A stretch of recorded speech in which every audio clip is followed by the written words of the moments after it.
Welcome to the Seraphine Podcast. I am Serafina Rocha, and today we have a dear friend to the Seraphine Podcast, one of Giovanna's besties, Bailey Turpin. Welcome, welcome. Thank you. I am so glad to finally sit down with you.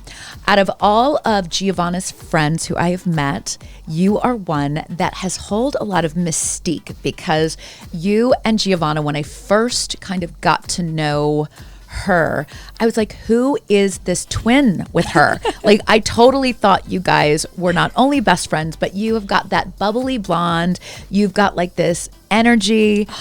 So I guess to start out with, I'd love to know where that comes from in you, because it's pretty cool. You're in the health and fitness background. So you are not only working for OrangeTheory, but you work for, it's Aegis, is that right? Aegis. And talk to me a little bit about how you got into the health and wellness field and how you keep this amazing energy. Yeah, so health and fitness has always been something that has made me feel good. Everybody's got their little thing that they reach for whenever they're in an uncomfortable state or that they need something to just kind of fuel their fire. And fitness has kind of always been that thing for me. And it started in high school. I was in that weightlifting class and I loved my teacher. He was so attractive and I did everything that he told me to do. And I kind of fell in love with lifting the heavy weights.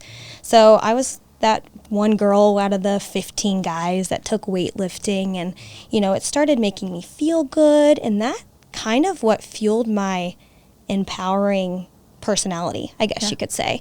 And so, that made me go on to college and learn about the fitness and the nutrition and really dig deep into how that rolls into, your career and how do you make money off of this. And then I just I started personal training. I was a Zumba instructor, the Latin dancing, and that's, I'm a Leo. Yeah. So we are very fire driven and driven by that sun. So, I've just kind of fallen in love with helping people get the same feeling out of it that I do. And that doesn't mean the same thing. It doesn't mean looking shredded or, lifting 500 pounds. It's different for everybody. And I think that's why I love it so much is, you kind of got to get to know everybody individually and see what fuels their fire and make it happen for them. I think that's so cool. Now, health and wellness is such an interesting arena because, I see a lot of people who are very attractive on Instagram, every picture perfect pose. And it's always very fueled by youth.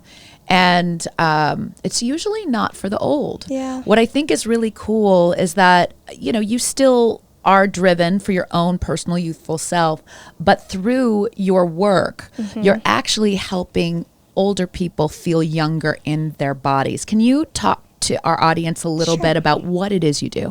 Yeah, so Aegis Therapies, it's a contracting rehab and wellness company, and we work with skilled nursing facilities, so more of that frail individual. Then we work with assisted living, memory care individuals, and then even independent. So we go into these facilities and we basically revamp their activities programs. And so, of course, we know bingo is very important. If you take bingo away, they're going to throw darts at you.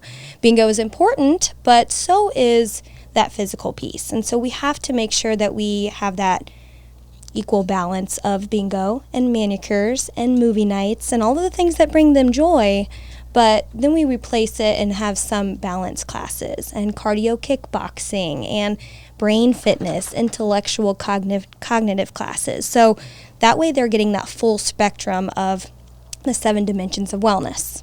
And so if we follow that multidimensional model, they're going to be overall well, and therefore they're going to be able to stay in their position or stay in and maintain their current state rather than declining, which is what normally happens as we age. Yeah. And so we go into these facilities and we promote the wellness programs. And so I hire those wellness coordinators. I train them how to run these wellness programs in these facilities, and then I support them ongoing.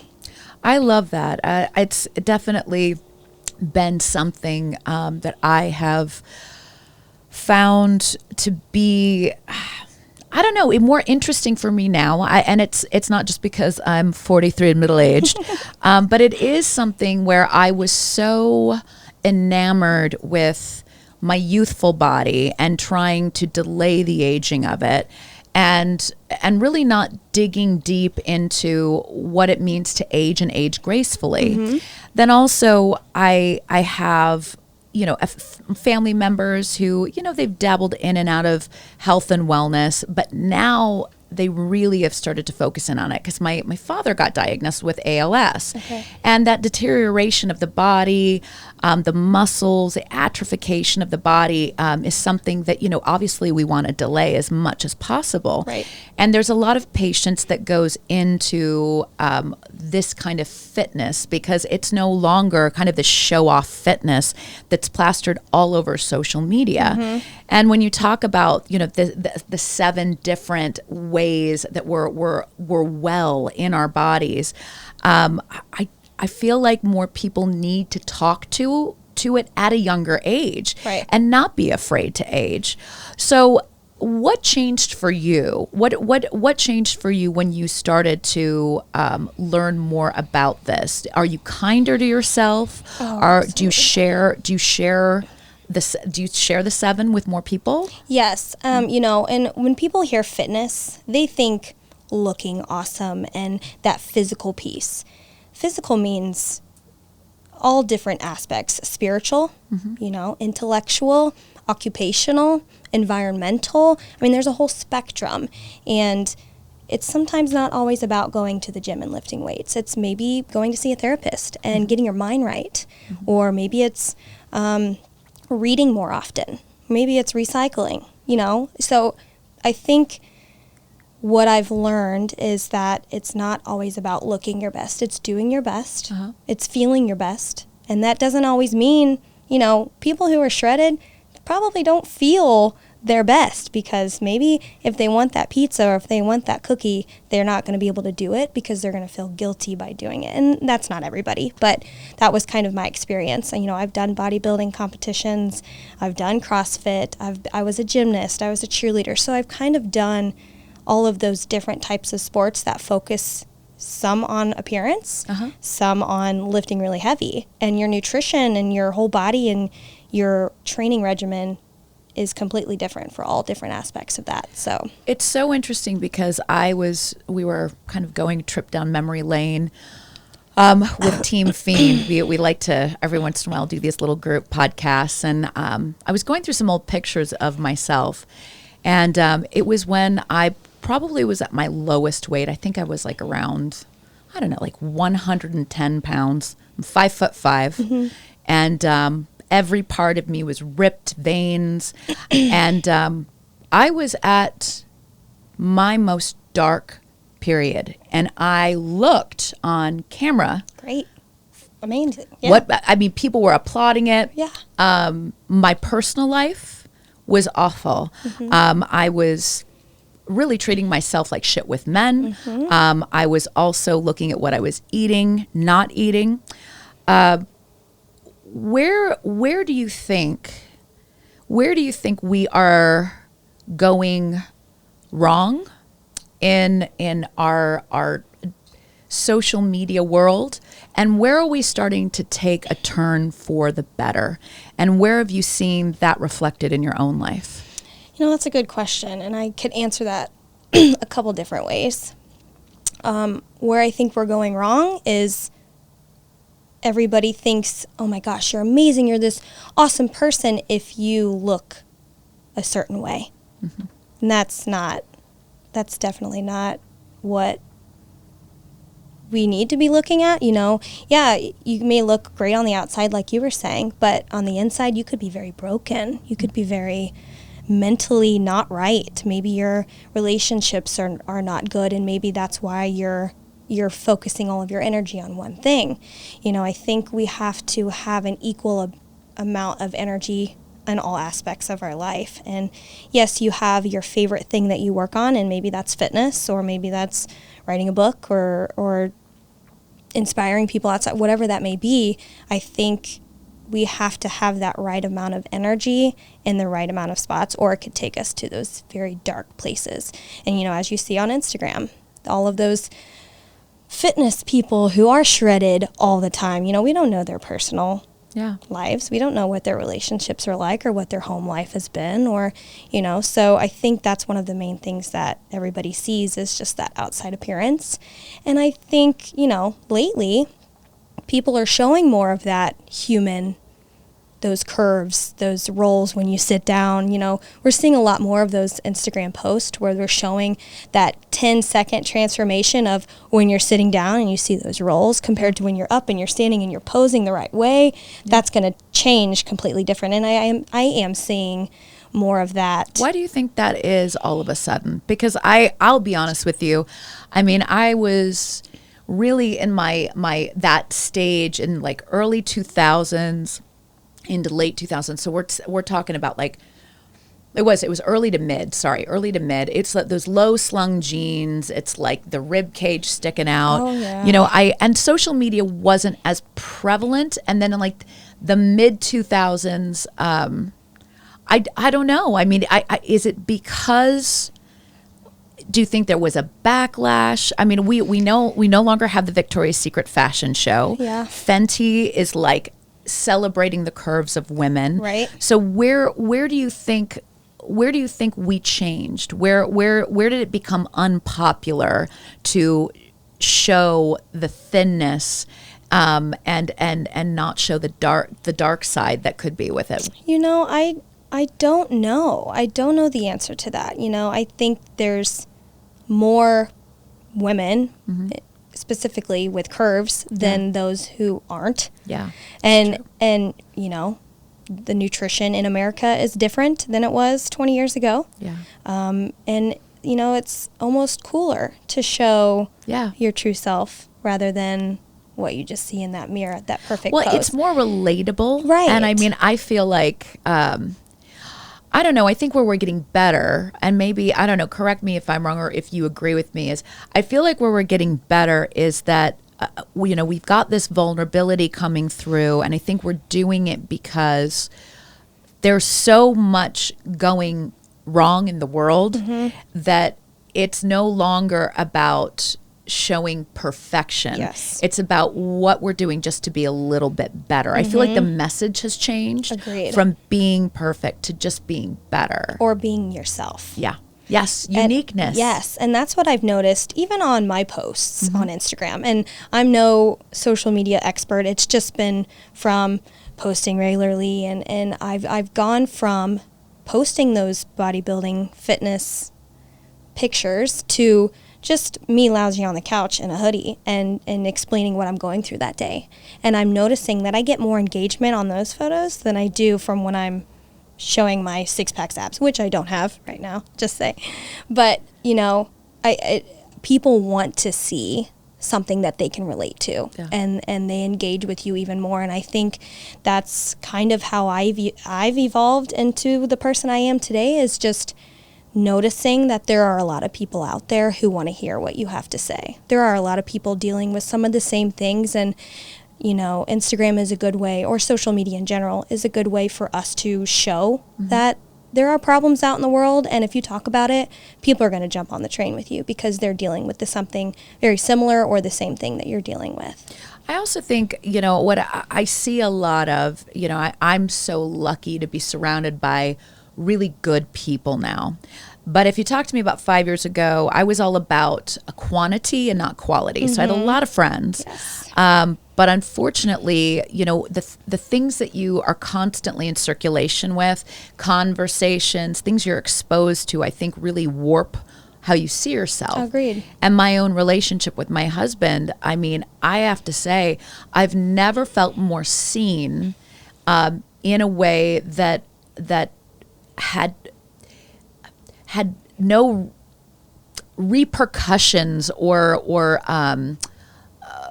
I don't know. Like I dated guys before that there were just certain standards that they wanted me. Like they it was underlined. It wasn't exactly said, but I knew that it was like, well, they weren't seeing me. They were seeing the outer me. I know that you've got a good friend group because I adore Giovanna, and I've seen your group out and about, and it's just good people. Haley's good people. Yes. I could go down. Chloe's great people. These are just good women. But I'd like you to talk a little bit about relationships, dating, and what has evolved in that. Because for me, I attribute a lot to my self-confidence, and a lot of people roll their eyes. But I didn't have a lot of self-confidence until I met my husband, and then he reminded me of the badass woman I was. See? But it's so refreshing to see someone like you, where I'm you're how old? You're 28. 28. So walk me through relationships and how you have such a good head on your shoulders, because I'm 43 and I finally got my head out of my ass. Gosh, well, good for you. That's fantastic. I can't say I'm where you're at yet. Yeah. And I think, as far as being seen, and I have self-confidence. I know what kind of person I am. I know I'm a good person. I know I have good intentions. And I believe in keeping your circle small. You have people like Giovanna and people that root for you and bring you up when you're down, because, that's what people are for. I've had some struggles with relationships, and I don't want to sound like I've dated a lot, because I haven't. But when I date somebody, I'm probably going to go down a rabbit hole here, so bear with me and stop me if I'm going too far. But I've struggled with relationships in the past, and I'm still trying to figure out why. I give a lot of love, and I give a lot in a relationship, and I think the main thing that I look for is that same thing in return. And I don't think I'm complicated. I'm not perfect, and I'm sure there's things that I can do better as a girlfriend, or as a soulmate. But I look for energy, and when I find that person who's got that same type of energy as me, I cling to it, which is an example of Giovanna, why she's my best friend, because we're very similar in that type of energy, and she gives a lot, I give a lot. It's that perfect give and take. And they always say, is your soulmate that opposite sex, or is it the same sex? You never know. And I just 2 years ago, I was engaged, and it didn't work out, obviously. Welcome to my world. I've had 2 engagements that didn't work out. I'm so glad. Yeah, really? Runaway bride over here. Okay, yeah. Well, I You're in good company. Okay, good. So, we dated all through college, and it was, 6 years, and then we got engaged, and we had a house, and, it wasn't a bad relationship. I can't say anything bad about it. It was just easy, and it was comfortable. And maybe that was my first mistake. I didn't know what I wanted. I was 24, 25. I'm a completely different person now. Young. Yes. And if I would have just known what I would have been at 28, 3 years ago, I would have not had one tear. Yeah. And, like I said, I'm not perfect, but the relationship just kind of, I don't think I realized how unhappy I was in the relationship, and, things happened, and he did me a favor, I think. So blessing in disguise there, but I ended up calling the wedding off 20 days before the wedding. Oh, wow. That must have been really scary. Oh, my gosh. I had no money to my name. We had a house, but I had nothing, and I was a wellness coordinator for Aegis, and, it was a good job at the time, but I wasn't making buku bucks, and so I grabbed my dogs. I moved home back in good old Lawson, Missouri with Mom and Dad, and it was fantastic, and it was good for me to be able to get my feet underneath me again. But was it fantastic? I have to say, it's funny. I asked that because I've done it twice in my life, where the feeling to leave, you knew you had to do it. Right. But the leaving part is always so hard, because no matter what, no matter how many lists you have in your head of why you should go, there's so many reasons why you should stay. Yeah. And so many people go, what the fuck are you thinking? Right. You're getting married in 20 days. Yeah. And for me, the 2 times I did it, I had a really good man. a really good man, and I just wasn't in love. And I remember that feeling of relief. That was the fantastic part. But then this overwhelming sense of, what the fuck did I do? So did you feel that? And then obviously, you know, can you talk to the transition when you're living in your parents' house? Because I've done that. I did it at 38. Okay. And that was a fucking kick in the balls. Yeah. So talk to me about that. So I'm trying to figure out how I could say this out loud. No, I don't think I was to the point where I was like, holy shit, I'm so glad I left. Because like I said, that relationship was so easy, and it was just not happiest person I've ever been, but just easy. And no, I don't think I was in love like I thought I was, but I didn't know that till I left, obviously, after I cried for a month and a half. But, you know, when I left, as soon as my mom, because of course I was going back and forth, like, what do I do here? I'm so confused. I am that Catholic, Italian, family-oriented person that divorce and any of that is not a thing. Yeah. And so I was just like, you know what? If I'm going to make a decision, I got to do it now. And as soon as I heard the words come out of my mom's mouth of, Bailey, we can call this wedding off. We can do this. I was just like, okay, I'm done. Wow. And that was over the phone at a Chiefs game. Can you believe it? And I was crying, and we're going into overtime during a Baltimore Ravens game, and it was a beautiful, awesome game. But I'm sitting in the stands calling my mom crying, because as soon as we go into overtime, my brother and my dad was with me, and then of course I was with my ex and some friends, and there were some things that had happened during the game, and things that I just couldn't get over.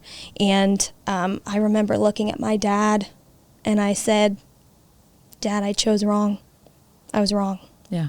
And I'm of course crying, and so that night, that's when I went home. I packed my bags and I left. I went home, and so I cried for, probably a week straight. And, once everybody knew that the wedding was off, I mean, that was the most embarrassing thing. Yeah. And 99.9% of the women here would have just continued on, because that's the easy thing to do. Totally.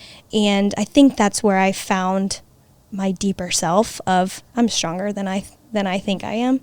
It takes a lot of courage. Yeah. And it's embarrassing. Like, oh my gosh, you had 200 people come to this wedding, and it's right around Christmas, and oh my gosh, it was the worst thing ever, but it turned out being the absolute best decision I've ever made in my life. So now take me through, it's like, what, 2 years since then? Yeah, 2 years. Mm-hmm. So for me, and again, just wondering how you did it. For me, the first one, when we broke up, he didn't stay in New York for very long. He went right back to Southern California and was like, I didn't have to see him. Mm-hmm. Which helps. And then the second one, I had to stay with him for about a month or two because I was trying to figure out what I was doing, which was a nightmare. And I slowly watched my friend group crumble.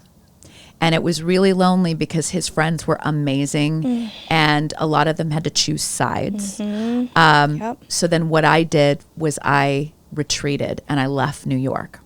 I'm assuming you didn't, because I don't know were you guys based in Kansas City? We were in Kansas City. It was about an hour south of here in Pleasant Hill. Gotcha. So your friend group is still, I'm guessing, sort of still together. Yeah. How does it feel? And to people listening who've gone through breakups, what is your advice of how do you maintain your friend group? How do you share friends? Yeah. And how does it not, how do you go to that place in your head where it doesn't hurt when the friends go like, well, we're going to go see him, but you're not included, or vice versa? That's funny because that actually happened this past weekend. Oh, wow. But it wasn't a sad thing, you know? So, of course, it was hard to deal with at the beginning. We were all from college, and there was a huge group of us. And, my girlfriends were my girlfriends, and I was also really good friends with the guys. And actually, when we started dating in college, I kind of brought him into the group. Yeah. And so, of course, I'm like, no, those are my friends. Those aren't your friends. Those are my friends. But, like, I'm a mature adult. Yeah. I'd like to think. You know, there's probably times where I'm not always the most mature, but don't try to win your friends over from him. You know, it's like I had to learn. I don't want anybody to hate him, and I don't want anybody to hate me. Yeah. You know, it just simply, he was not my person, and that's okay. And that is kind of the biggest statement that has been the past 2 years is, you know what? He's not for me, or she's not for me. That's okay. We'll move forward. And there's little things, there's flags that come up that kind of give you that idea of whether they're your person or not, whether it's a best friend or someone at work or your relationship. It's okay. And I think that's my biggest advice to other people is, you know, they think that they have this idea in their head, which is the scariest thing in the world, because I think you can create ideas in your head. Yeah. The stories we tell ourselves. Oh my gosh. Yeah. It's terrifying. Yeah. Because I mean, even in my last relationship. So I dated someone for, 7 months, and I truly thought in my head that, oh my gosh, this guy's the one. This guy is so the one. And it's scary because I was hearing from other sides, like outside of my circle of, Bailey, what are you doing? Like, what are you seeing? And it's terrifying, because then I would think in my mind, like, am I going crazy? Like, you start to doubt yourself. Yes. And I think that's the other thing, is it goes back to the stories we tell ourselves. Yes. And I think that we create a mythology when we've really fucked up. Right. And we tell ourselves we're that person. We can't see good guys in front of us. We're always going over the same guys, and then the friends who are like, they don't want to see us get hurt. Yeah, but you don't want to listen to them either. Totally. Yeah, I remember Giovanna even. Like, she would say some things and I'd be like, no, like, that's not true. And that is so true. And people on the outside can see it so much better. And so I did the same thing. Like, this is a pattern that I'm noticing within my relationships. Like, there's red flags that I brush under the rug without me even knowing. You know, I try to be very aware, and I try to see from different angles, and I try to, think of different scenarios. But there are some things that you do in your subconscious mind that you don't even know it. Yeah. And as I get older, I'm realizing that that's a true thing. No matter how aware you think you are, there's things that you do in your mind. We have blind spots all the time. And it's so scary to me. Yeah. And so, that's my point of, I'm not perfect, because there's a lot of things that happened in these past relationships that I should have been like, what in the world? Or like, what the fuck was that? Like, how do you treat someone like that? Or, little flags here and there that just gives you confirmation that they're not your person. So you have a focus every single day of your life of health and wellness, the physical body. And in the last 2 years, it sounds like you've grown mentally stronger and developing more of a healthy mindset. Yes, noticing 100%. Patterns, maybe bad behaviors or good decisions. A lot of times we don't even notice, hey, that's actually a good thing I'm doing. Right. Well done, you. Yeah, but you don't know that at the time. Totally. Because you're sitting at home crying like, oh my gosh, I'm so sad. Feeling sorry for yourself, yes. Right? Pity parties. So when you think about yourself now, where are you really, like, where is your energies going to grow the health and wellness in here?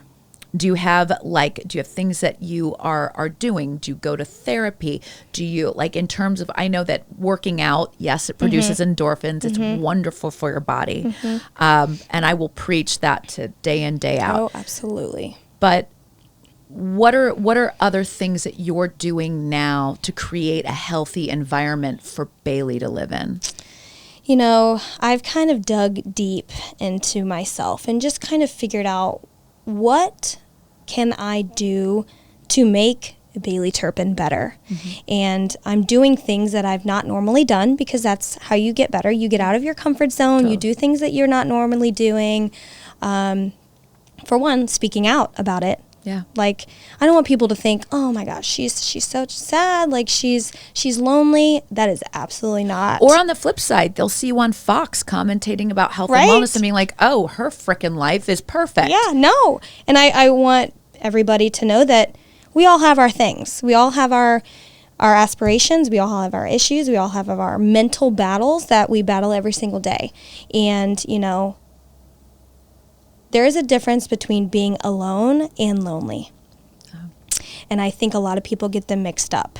And if you're alone, they automatically feel lonely. But if you look around, you have your friends, you have your family, and you are definitely not lonely.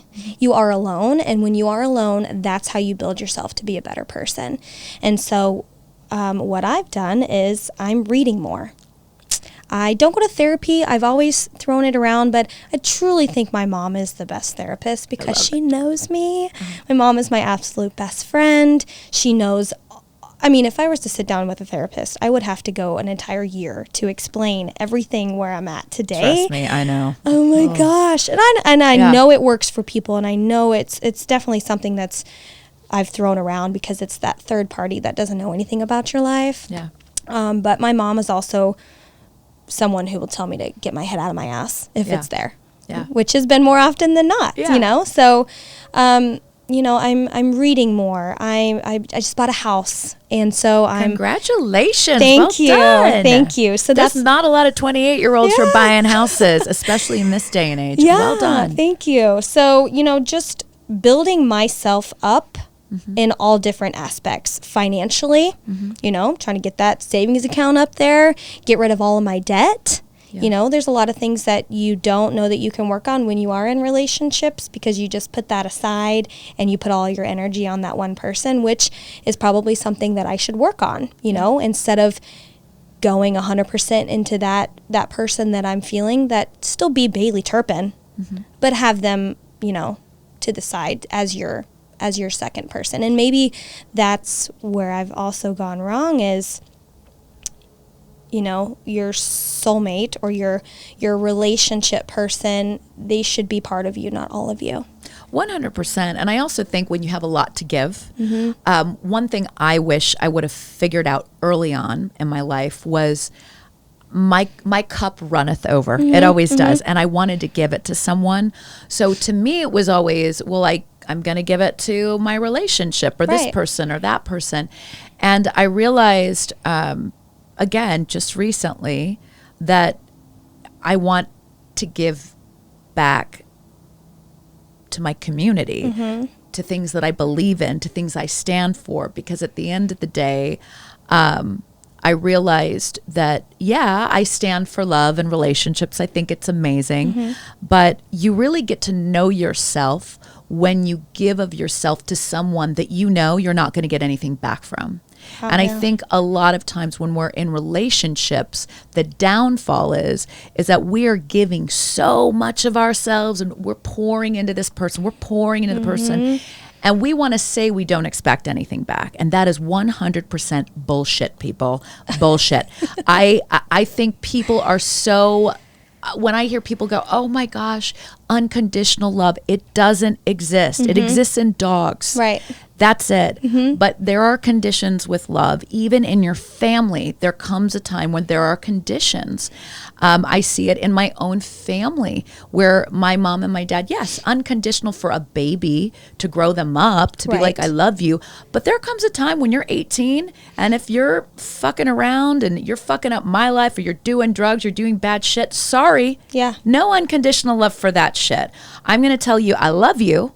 Get your shit together. My door will always be a crack open, but not for the crackhead. Yeah. You know, and I think that's where, I mean, that's one example, but I think that where I'm seeing more and more now that I wasn't exposed to, and maybe it's generationally, is that sense of giving back and giving of myself and being vulnerable. And I think that that's where it's really cool to see just the change just on your social media. Because I remember when I first viewed your page and even Giovanna's page, where it was like, it's all this positivity, but it was in this very like broad spectrum. Like everything's perfect, right? Yeah. And it's really cool to see the vulnerability and sharing of the story, because then in turn that opens the door to maybe someone reaching out to you to where you can give back. Absolutely. Or who knows? I mean, is there anything that kind of tickles your fancy in terms of,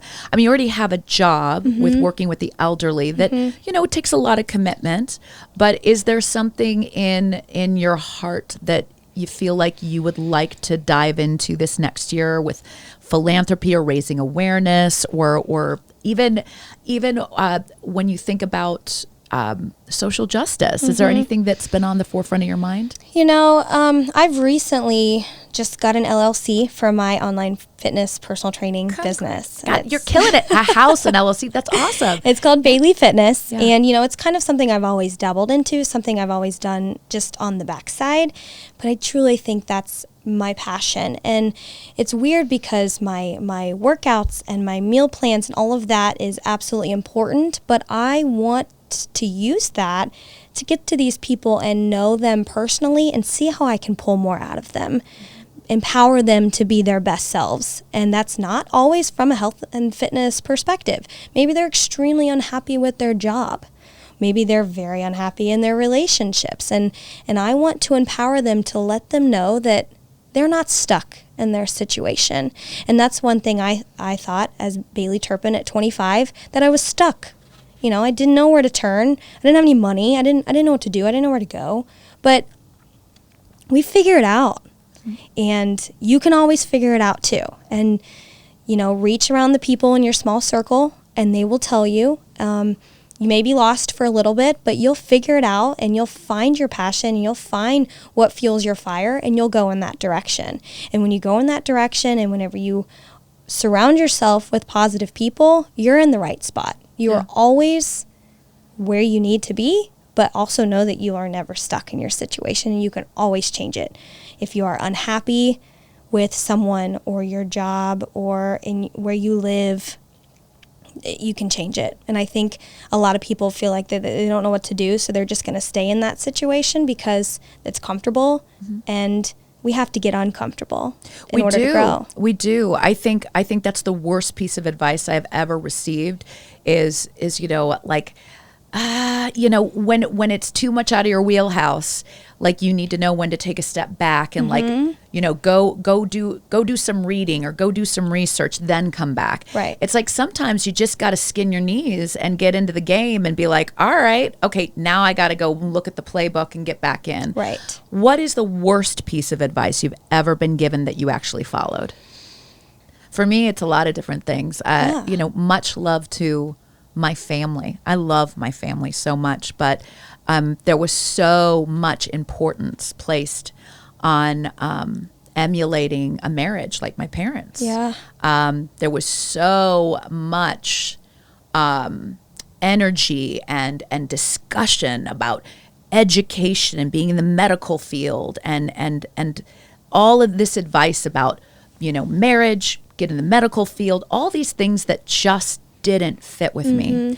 And I followed the advice because my parents, they have a successful marriage, they have amazing careers, but it just didn't fit with me. And I feel like a lot of times we don't want to call out our loved ones and say they gave me shitty advice, but they're only giving advice for what worked for them. Right. And I think that that's the hardest part, is realizing that we only know what we know, right? And I think when we get uncomfortable, people, it's not popular, especially with parents, to watch their kids fuck up or to do something that they have no clue about. Right. Like my dad has no clue about what it's like to memorize a whole play.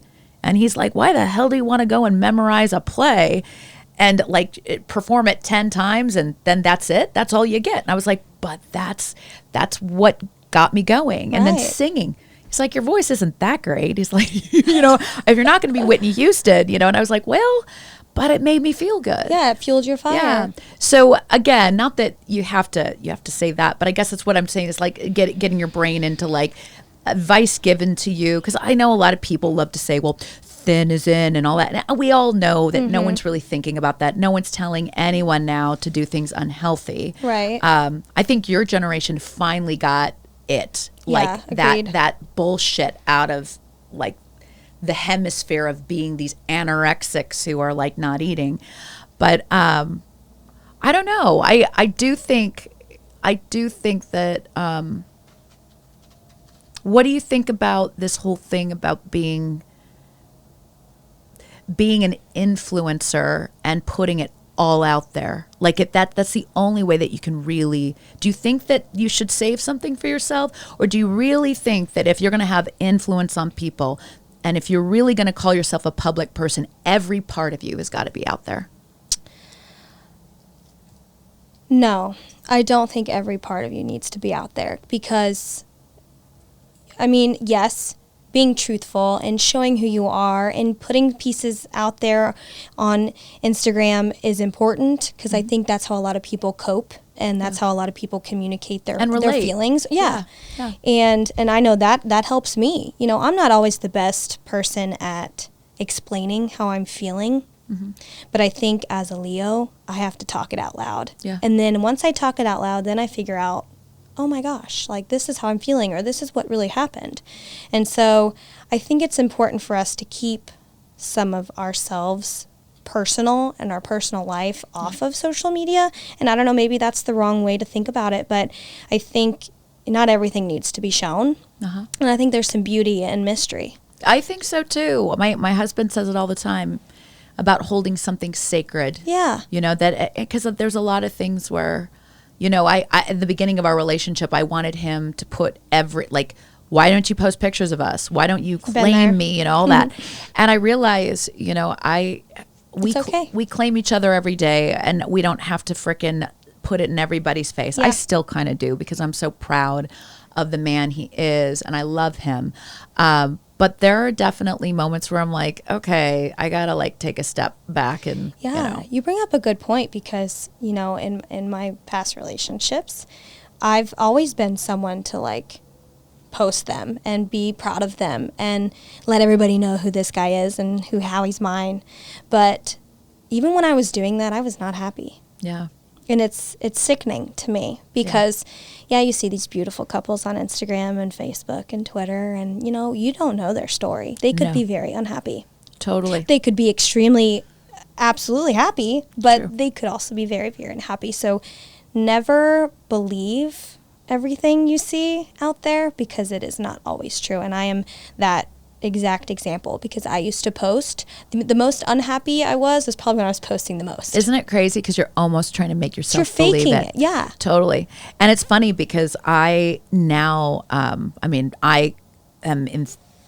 we've been in therapy for a long time, both of us, and for me now it is every time I post a picture of us, I let him know and he'll always make the comment like he'll either be like, or he'll be like, yeah, I get it, you know, and I do love his honesty and his frankness because at the end of the day, we don't have a perfect marriage. We do the best we can, but I do think with bad pieces of advice, I think that the one that I wish people could really understand is,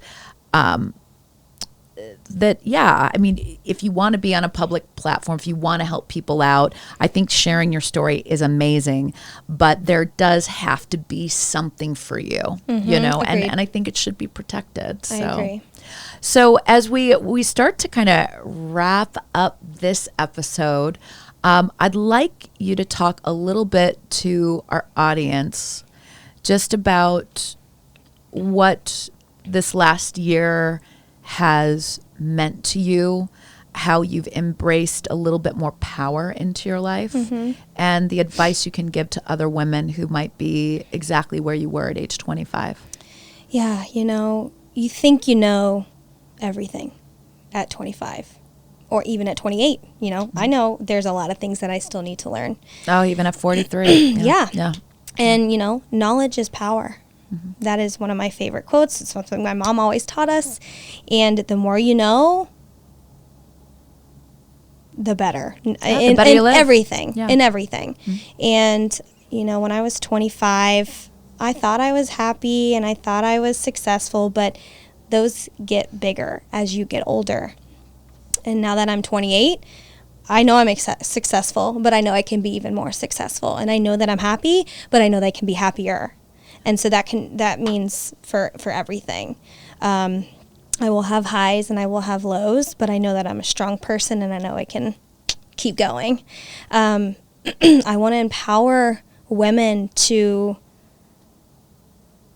know their worth and to dig deep into their minds and know if they're creating those scenarios by their minds, or is it truly happening? Yeah.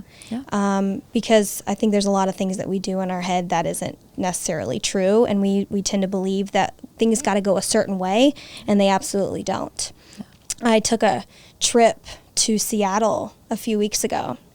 And, you know, here I am, just kind of like the holidays are coming and I'm not in a relationship, and not everything is a relationship, but it is absolutely one of the things that I aspire to have is a very happily married relationship with my soulmate and children. And that's what I've grown up on. My mom and dad, they've been married for 36 years. And there's nothing wrong with that, ladies. That's one thing I can't handle is how many people love to be like, oh my God, you know, you've always been in a relationship, which is true. I'll be honest. I'll own that.